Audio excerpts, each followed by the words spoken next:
शनीची उपासना ही भीतीने केली जाते. लोकं घाबरतात शनीला, असं का? मुळात ही भीती कशाची आहे?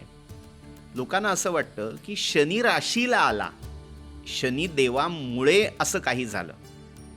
हे विधान किंवा ही समजूतच मुळात चुकीची पण आहे. अनुभव तर तोच आहे ना.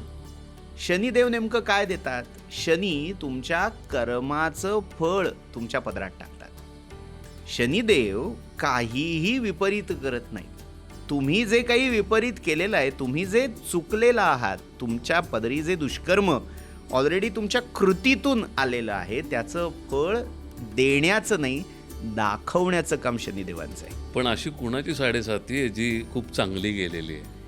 याचा अर्थ काय? माणसाचा जन्म हा चुकांनीच भरलेला आहे.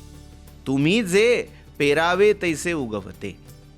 आपण किती काय काय वाईट कर्म केलेली आहेत याचा लेखाजोखा आपल्याकडे नाही, म्हणून आपल्याला असं वाटतं हे सगळं वाईट माझ्याच राशीला, माझ्याच नशिबी का? याचं कारण तुमची कर्म तशी चुकीची आहेत. आज जे काही आहे त्याच्यावरून मागच्या जन्माचा, आता इथे आपल्याला कुठेतरी पुनर्जन्माचा सिद्धांत मानावा लागतो. अनेक वेळेला असं होतं की दृश्य जगामध्ये, दृश्य परिस्थितीमध्ये त्याची कारणं मिळत नाहीत. पण याचा अर्थ तुम्ही मागच्या जन्मात कधी चुकलेला नव्हतात असा नाही. शनिदेव हे केवळ त्या कर्माचा लेखाजोखा तिथे प्रकट करतात. पण मग असं असेल तर मग शनीची उपासना का करायची?